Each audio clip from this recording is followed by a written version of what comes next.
हाँ, class first year के बच्चों, आप लोग ध्यान दें।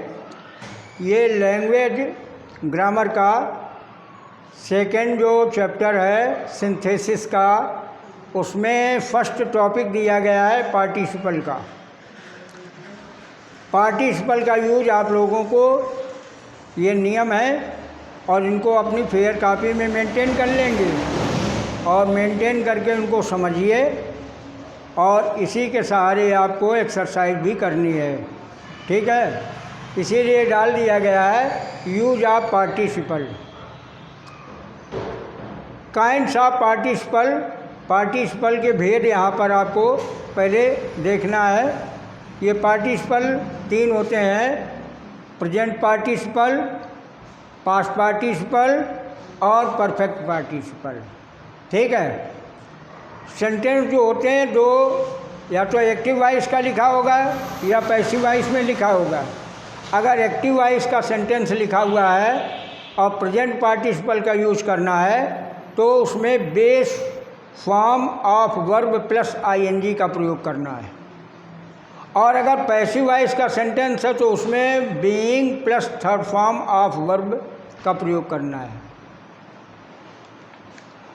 अगर पास्ट पार्टिसिपल का सेंटेंस है तो पास्ट पार्टिसिपल के अंतर्गत वर्ब प्लस थर्ड फॉर्म का प्रयोग किया जाता है। परफेक्ट पार्टिसिपल में जो है having plus third form of verb का प्रयोग करते हैं। और अगर सेंटेंस पैसिव वॉइस का होता है तो उसमें having been plus third form of verb का प्रयोग करते हैं। अब आपके नियम हैं प्रेजेंट पार्टिसिपल के, रूल्स ऑफ प्रेजेंट पार्टिसिपल।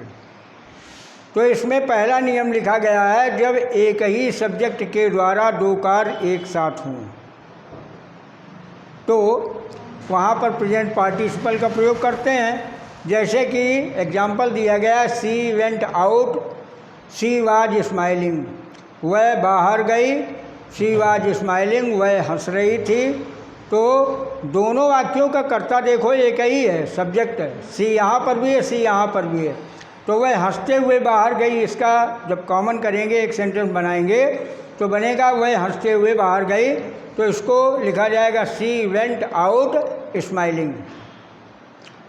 दूसरा नियम इसमें दिया गया है, जब एक ही सब्जेक्ट के द्वारा एक कार्य के तुरंत बाद दूसरा कार्य किया जाए तो पहले कार्य को प्रेजेंट पार्टिसिपल से बनाएं। फॉर एग्जाम्पल दिया गया है, ही ओपनड द बुक। फिर सेकंड इसका है, ही बिगेन टू रीड, उसने पुस्तक खोली। ही बिगेन टू रीड, उसने पढ़ना प्रारंभ किया। तो पहले वाला कार्य क्या हुआ है, बुक को खोला। तो खोलना इसकी वर्ब है, इसको पार्टिसिपल में चेंज करेंगे तो लिखा जाएगा ओपनिंग द बुक, कॉमा लगाएंगे, ही बिगन टू रीड।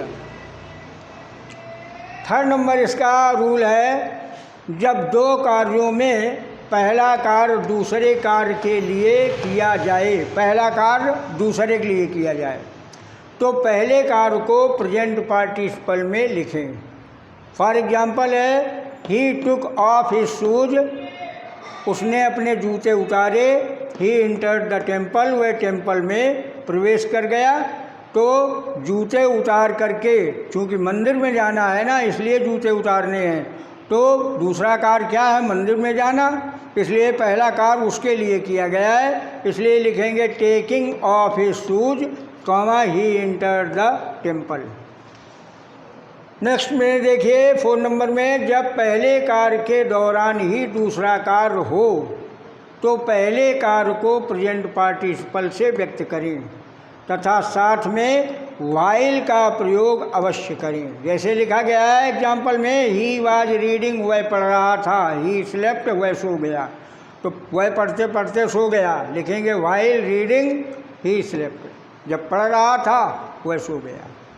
इसके बाद में यूज ऑफ पास्ट पार्टिसिपल, इसके लिए नियम दिया गया है, जब कोई कार्य पास्ट टेंस में होकर एडजेक्टिव का कार्य करे तो उस एडजेक्टिव को उस नाउन के पूर्व निकट लिखें जिसे वह क्वालिफाई कर रहा हो।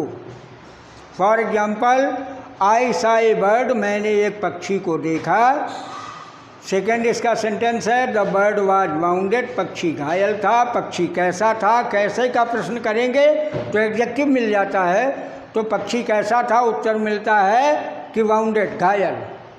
तो इसको करेंगे, लिखेंगे आई सा ए वाउंडेड बर्ड, मैंने घायल पक्षी को देखा। इसके बाद में यूज ऑफ परफेक्ट पार्टिसिपल। इसका नियम है यदि एक कार्य दूसरे कार्य के प्रारंभ होने से पूर्व ही समाप्त हो जाए तब पहले कार्य को परफेक्ट पार्टिसिपल में बनाना चाहिए। इसके लिए एग्जाम्पल दिया गया है ही कंप्लीटेड हिज वर्क, उसने अपना कार्य पूरा किया। ही वेंट होम, वह घर चला गया।